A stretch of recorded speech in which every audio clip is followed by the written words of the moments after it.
Buen día para todos. Son las 7 de la mañana en Bogotá, Quito y Lima y las 9 de la mañana en Buenos Aires. Yo les doy la bienvenida a Directo América, este espacio en el que vamos a revisar las principales noticias del día. Pero además les recordamos que vamos a tener muchos otros temas que vamos a analizar en este primer bloque aquí en las pantallas de France 24. Por primera vez en 20 años, el ejército israelí invadió con tanques el territorio palestino y anunció que permanecerá en la zona al menos un año. Estamos hablando de esta invasión en Cisjordania, que ha desplazado a más de 40.000 personas de los campos de refugiados de Jenin, Tulkarem y Nur Shams. Analizamos la situación y sus consecuencias con nuestro invitado del día. Por ahora vamos a revisar las noticias. Rusia lanzó un tercer ataque masivo contra territorio ucraniano en 3 días. Las fuerzas de Ucrania informaron que derribaron 133 drones y 6 misiles. Esto mientras que en terreno diplomático desde el Kremlin, el portavoz celebró lo que calificó de una postura más equilibrada de Estados Unidos sobre el conflicto. Las autoridades taiwanesas retuvieron un carguero vinculado con China luego de que presuntamente cortara un cable submarino que conecta la isla central con el archipiélago de las Pescadores. Desde el Ministerio de Exteriores de Beijing negaron pronunciarse al respecto, al considerar que Taiwán es parte de China. Tenemos reporte. El endurecimiento de la política migratoria en Estados Unidos hace mella en cientos de migrantes que han empezado a regresar a sus países de origen. Una travesía peligrosa y costosa que es la única alternativa ante las deportaciones masivas desde la Unión Americana.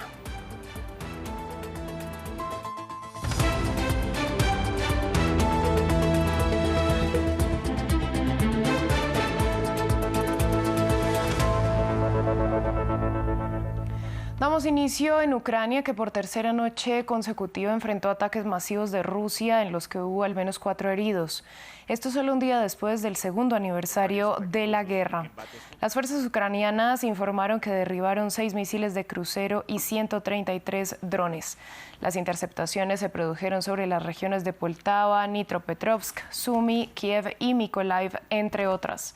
Esto solo un día después de que el Consejo de Seguridad de la ONU aprobara una resolución sobre Ucrania pidiendo una paz duradera, pero que no menciona palabras como invasión o guerra. Desde el Kremlin celebraron la postura de la Unión Americana, que fue la que presentó esta resolución. Vemos que Estados Unidos está adoptando una posición mucho más equilibrada, lo que realmente ayuda a los esfuerzos encaminados a resolver el conflicto en Ucrania. Sin duda lo acogemos con satisfacción. Creemos que una posición tan equilibrada habla de un deseo real de contribuir a una solución. A los europeos, por supuesto, las declaraciones hechas desde Bruselas y otros lugares, incluso desde Kiev, todavía no indican un equilibrio, pero tal vez, a partir de los resultados de los contactos entre europeos y estadounidenses, Europa se inclinará de alguna manera hacia un mayor equilibrio. Entre tanto, en sus declaraciones, el portavoz del Kremlin también reiteró que Rusia no quiere tropas europeas en suelo ucraniano una vez que termine la guerra. Las declaraciones del funcionario se producen solo un día después de que Donald Trump, tras su reunión con el presidente francés Emmanuel Macron, dijera que Vladimir Putin estaría de acuerdo con la presencia de tropas europeas en territorio ucraniano y que si Kiev y Moscú firman la paz, tanto Francia como Reino Unido estarían dispuestos a enviar soldados para garantizar la seguridad. Justamente en este contexto, Estados Unidos está interesado en los recursos minerales de Ucrania y especialmente en las llamadas tierras raras, que podrían ser un canje valioso en un eventual proceso de paz. Pero, ¿qué son estas tierras raras? El informe es de Samuel Salgado Castro. Son un grupo de 17 metales que podrían ser trascendentales para cambiar el curso de la guerra en Ucrania. Las conocidas como tierras raras han sido mencionadas implícitamente en el plan para la victoria del presidente ucraniano Volodymyr Zelensky, también por el mandatario estadounidense Donald Trump como canje para ayuda militar a Kiev y ahora por Rusia, que presume de contar con gran cantidad de estos metales. ¿Pero por qué son raros? En realidad, los 17 minerales de tierras raras no son raros en la corteza terrestre, pero los yacimientos económicamente viables sí. Los elementos de tierras raras no son realmente raros. Han conservado ese nombre desde finales del siglo XVII. Se utilizan en todo tipo de productos electrónicos, tecnologías y aleaciones de alto rendimiento. A menudo se los describe como las vitaminas o la especie de la industria porque en las últimas décadas han permitido, gracias a los avances en la ciencia de los materiales, que nuestras tecnologías se vuelvan más pequeñas, más rápidas, más fuertes y más resistentes. Tecnologías como los vehículos eléctricos, los teléfonos celulares y varios dispositivos electrónicos, sistemas de misiles y hasta para algunos tratamientos médicos. La geógrafa Klinger destaca especialmente uno de los 17 metales, el cerio.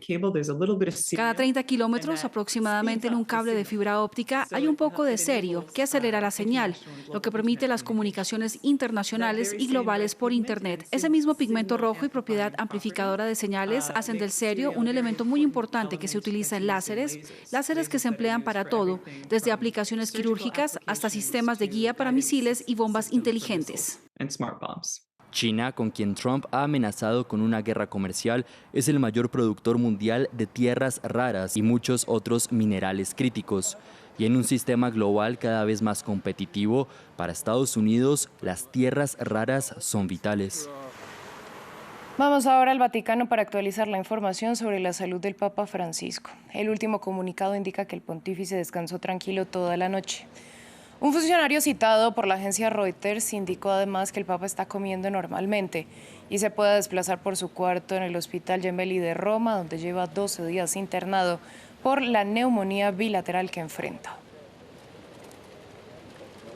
Vamos a Taiwán. Las autoridades de la isla indicaron que retuvieron un carguero de bandera togoleña, pero que tiene vínculos con Beijing y que presuntamente fue el responsable de cortar uno de los cables submarinos que conectan la isla principal con el archipiélago de los pescadores. La Guardia Costera taiwanesa dijo que están investigando si fue intencional o se trató de un accidente. Desde el Ministerio de Exteriores chino se negaron a comentar el asunto al considerar a Taiwán parte de China. Desde Beijing, Adrián Foncillas, corresponsal de France 24, nos amplió los detalles. Taiwán ha interceptado un carguero chino y detenido a sus 8 tripulantes tras la ruptura de uno de sus cables de comunicación subterráneos. Es el último incidente en el estrecho de Formosa y amenaza con disparar la tensión aún más porque estos episodios con detenciones de nacionales, da igual que sean justas o no, estimulan el nacionalismo chino. Ha ocurrido esta pasada madrugada cuando la mayor compañía de telecomunicaciones taiwanesa ha informado de la ruptura de ese cable que une la isla principal con el archipiélago Penghu. Y no parece casual que un carguero chino hubiera permanecido anclado en esa zona durante 3 días y desoyendo las 7 advertencias de evacuación. 3 barcos taiwaneses han acudido para interceptar al carguero con bandera togolesa, a pesar de que toda su tripulación era china. La compañía ha tenido que derivar el servicio de telefonía e internet a otros cables para mantener las comunicaciones. Por ahora, Taipei ha actuado con extremo tacto sin acusar formalmente a China de sabotaje. Sí ha sugerido que la acción podría entrar en la categoría de zona gris, es decir, en las desestabilizaciones que no adquieren el rango de actos de guerra.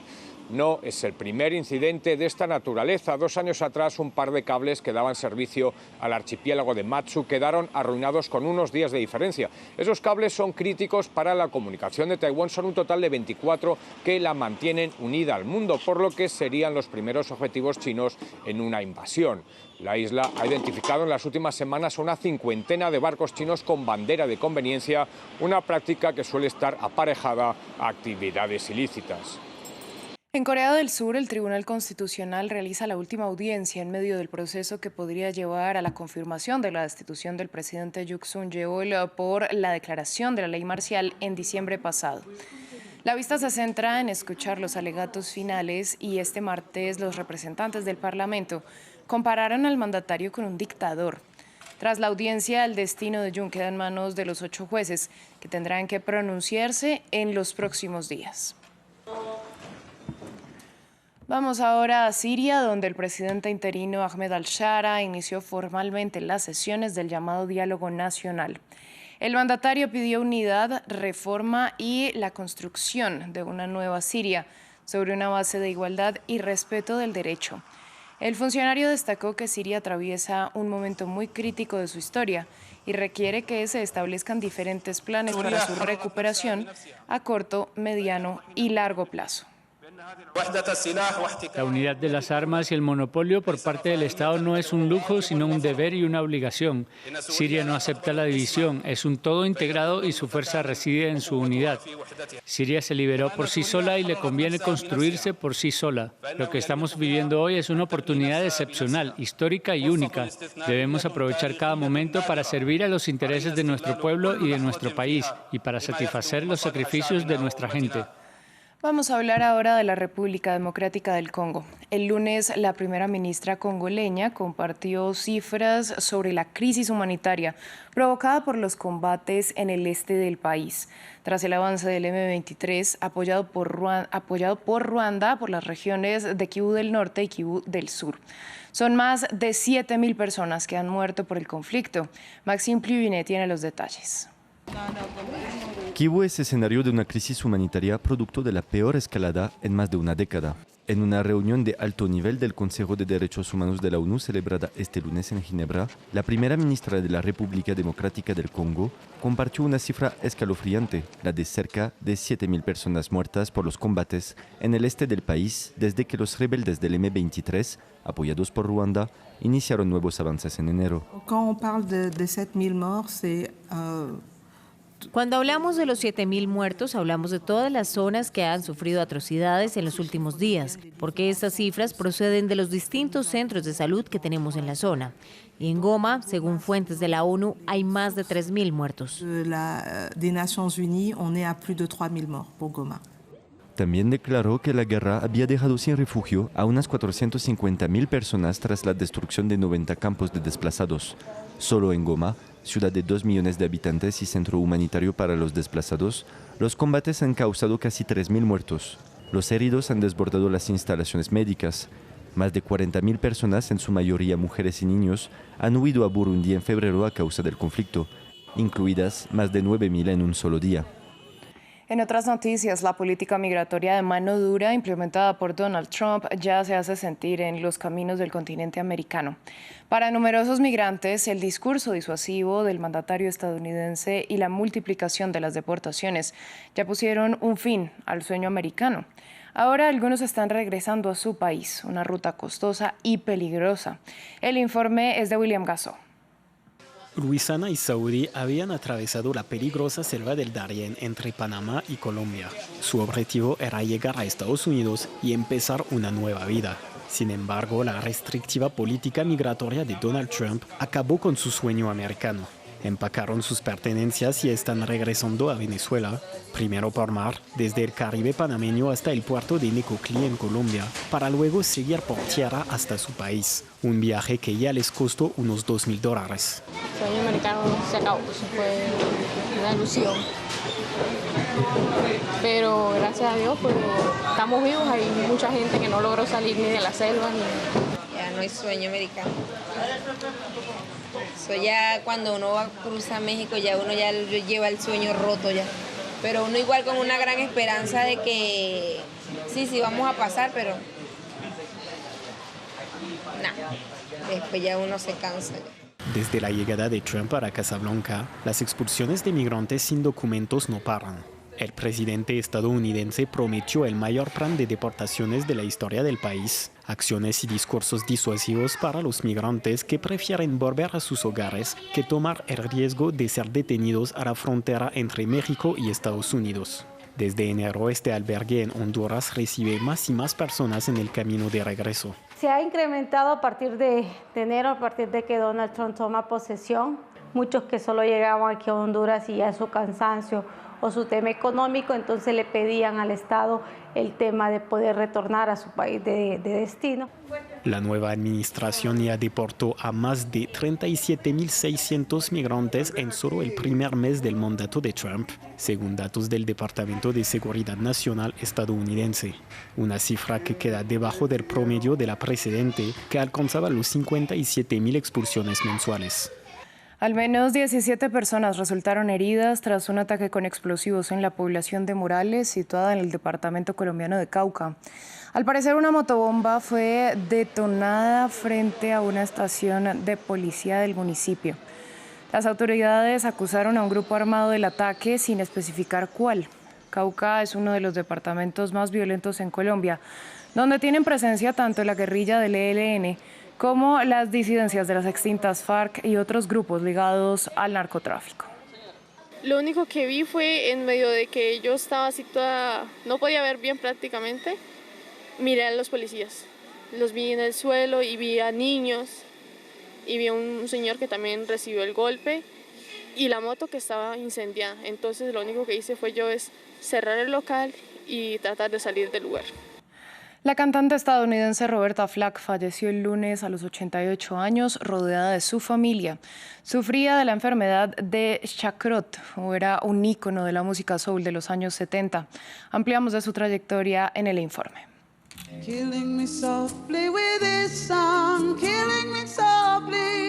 Se hizo famosa con este tema, Killing Me Softly with His Song.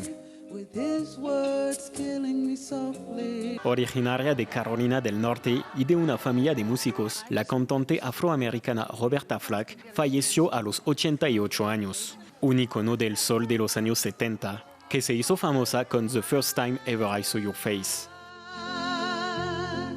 Clint Eastwood eligió esta canción para su primera película, lo que catapultó a Roberta Flack al primer plano de la escena musical. Sus canciones con el legendario pianista Donny Hathaway, como Where is the Love y The Closer I Get to You, fueron un gran éxito. Ganadora de 4 premios Grammy en 1973 y 1974 y un Grammy de honor en 2020, también dejó huella con Feel I Like Making Love. Defensora de los derechos civiles en Estados Unidos, actuó ante Nelson Mandela en 1999 y luchó por el derecho de los artistas a conservar el control sobre sus creaciones. Según su jefe de prensa, falleció en su casa rodeada de sus seres queridos de la enfermedad de Charcot. Nosotros continuamos con nuestro reportaje del día. Mientras las potencias mundiales compiten por dominar el campo de la inteligencia artificial, India, que ocupa el 10º puesto a nivel mundial en términos de inversiones privadas, está decidida a establecerse como una fuerza líder. El gobierno indio ha lanzado múltiples plataformas e iniciativas para fomentar las empresas locales emergentes de la IA en diversos sectores, como la traducción, la robótica y la atención sanitaria. Mientras tanto, las universidades indias ofrecen cursos destinados a impulsar el crecimiento en esta industria de vanguardia. En el corazón de Nueva Delhi, el Instituto Indio de Tecnología forma a los mejores ingenieros del país. En los últimos meses, estos estudiantes han visto cómo sus cursos de ingeniería informática se enriquecían con un nuevo capítulo, el aprendizaje automático por ordenador, un campo de estudio de la inteligencia artificial. Remember, we started in the beginning, right, talking about machine learning and AI. Right, the whole goal there was about how we could make these gadgets, right, which could work or which could behave like humans. Right, that was the starting of AI. Para estos estudiantes, esta formación es también una línea más en sus currículos y aumenta sus posibilidades de ser contratados. Este curso se centra en los fundamentos matemáticos de la creación de IA. Y esa es una habilidad que no tiene mucha gente en el mercado laboral, así que sí, me va a ayudar mucho a conseguir trabajo. Vi cómo tuvo un enorme impacto en las carreras de mis amigos con solo añadir que habían estudiado IA en sus currículos. A finales de enero, el gobierno anunció un presupuesto de más de 55 millones de euros para la creación de centros de excelencia dedicados a la inteligencia artificial. India quiere posicionarse como futuro gigante en este campo. En las afueras de Delhi, esta empresa está especializada en la anotación de datos. Más de 2.400 empleados trabajan por turnos 24 horas al día, 7 días a la semana, para recopilar información de millones de documentos. Datos que luego se utilizarán para crear inteligencia artificial.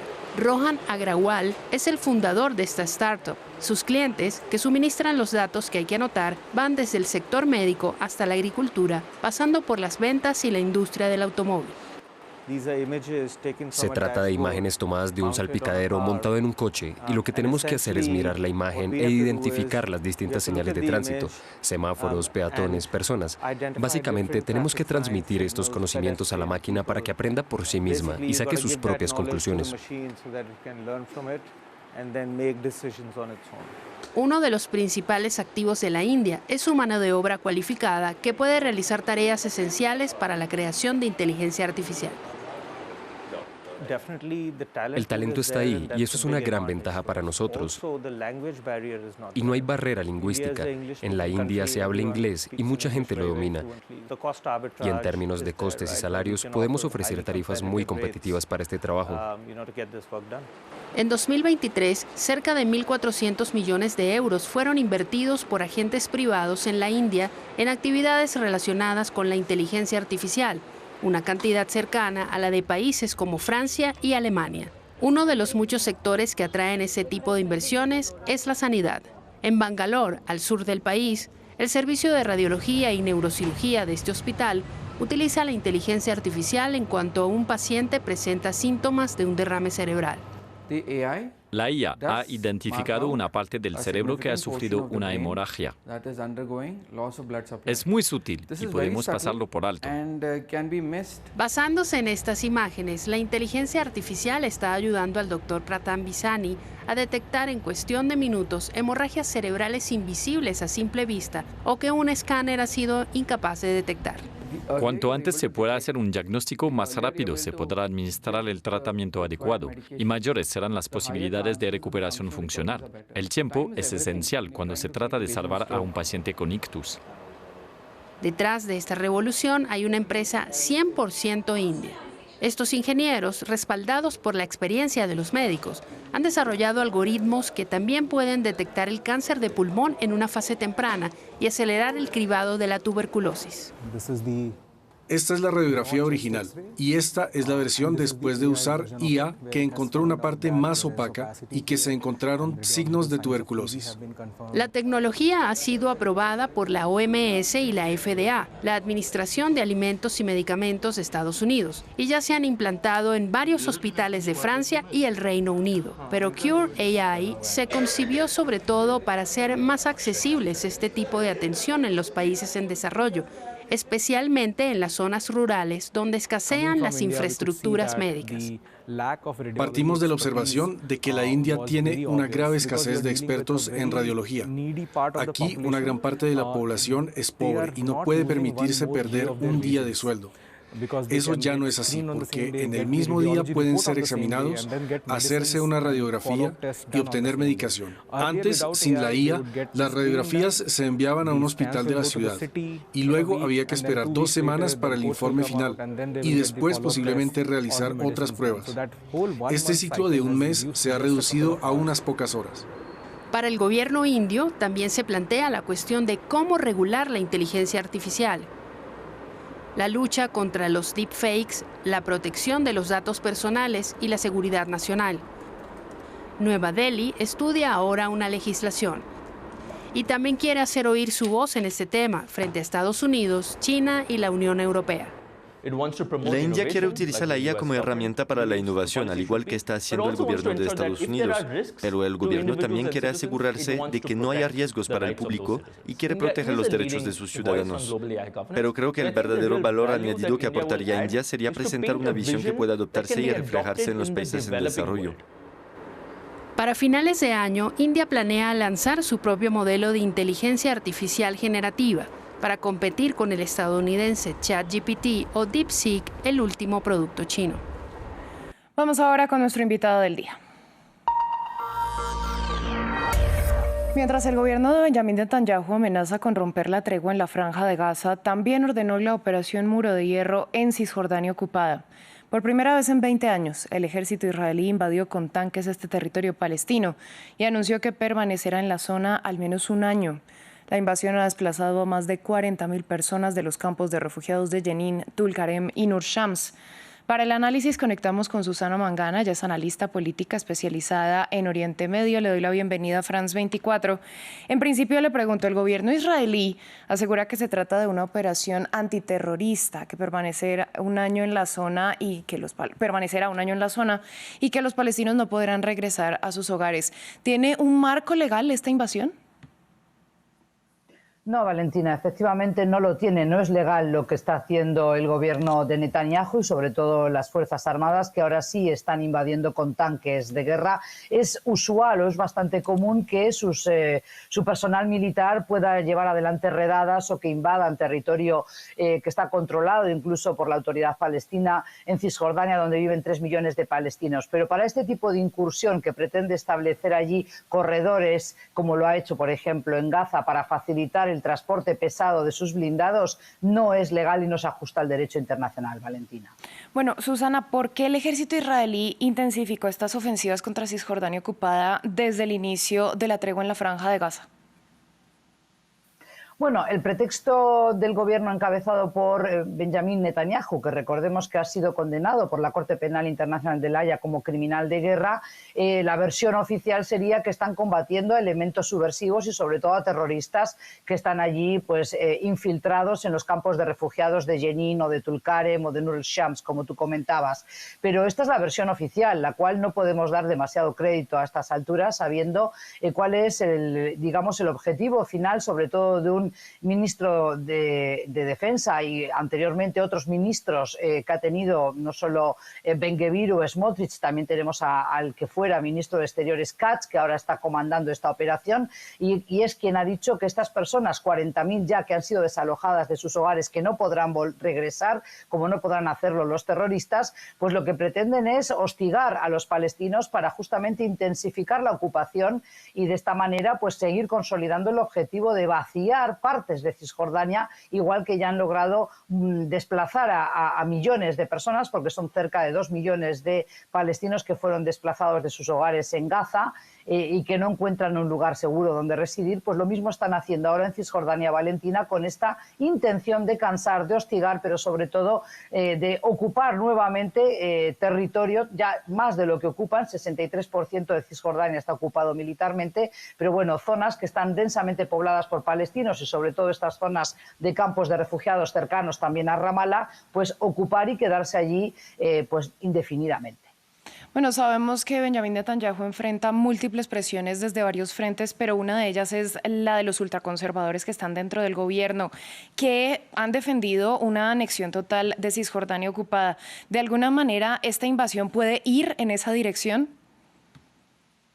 Ya está yendo en esa dirección. Recordemos que este hostigamiento a los palestinos no comenzó el 8 de octubre del 2023 tras los ataques de Hamás, sino que esta política y la batería de políticas administrativas diseñada por el gobierno de turno de Israel, pero sobre todo por este gobierno que está aliado con la extrema derecha, pero también con colonos israelíes que forman parte del gobierno y que por tanto tienen una visión mesiánica de lo que debe ser el gran Eretz, el gran Israel, es lo que busca vaciar de palestinos tanto Cisjordania, lo que ellos llaman Judea y Samaria, y también Gaza, y apropiarse de todo ese territorio para construir ese gran Israel. Con lo cual no nos debe llamar la atención que si no han reparado en causar 62.000 víctimas mortales en Gaza, 40.000 personas desplazadas de sus hogares en Cisjordania, ciertamente se les debe antojar una cifra incluso escuálida. Con lo cual es por eso que es importante que haya una reacción en cadena de la comunidad internacional, si bien yo creo que por ahora ha sido bastante omisa esa comunidad internacional y ya sabemos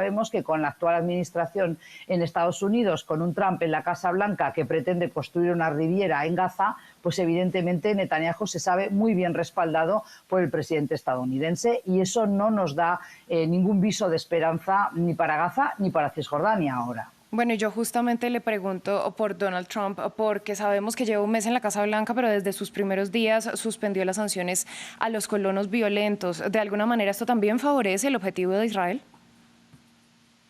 Exactamente, los colonos israelíes, que son muchas veces jóvenes, totalmente obsesionados con esta idea de seguir apoderándose de tierra, de desplazar a los beduinos de sus lugares de pastoreo, de donde tienen sus animales, o por ejemplo que desalojan a familias enteras de algunas aldeas que van quedando ya muy desocupadas en Cisjordania, pues evidentemente están ahora envalentonados porque saben que no hay una condena ni por parte de Estados Unidos Unidos, ni tampoco hay una sanción que esto se les vea dificultada esa tarea. Con lo cual yo creo que es muy triste el panorama que tenemos, pero este proceso de deshumanización que se ha hecho del pueblo palestino lo que acarrea es que justamente sigamos inmersos en esta narrativa israelí donde ellos son las víctimas de los terroristas palestinos, dicen ellos, cuando en realidad son ellos los verdugos de los palestinos, porque en Cisjordania no gobierna Hamás, lejos de ello gobierna la autoridad palestina y sin embargo ahora vuelven a decir que hay elementos subversivos, que hay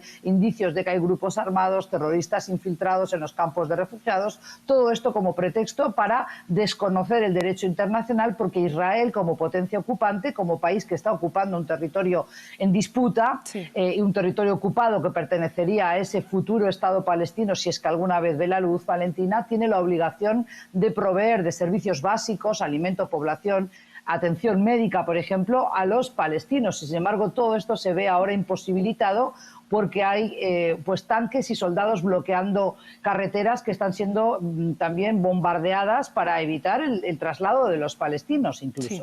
Pues Susana, usted muchas gracias por su análisis y por compartirlo con nosotros en France 24. Gracias a vosotros, Valentina, por vuestro interés. Hasta pronto. A ustedes muchas gracias por su sintonía. Breve pausa y volvemos.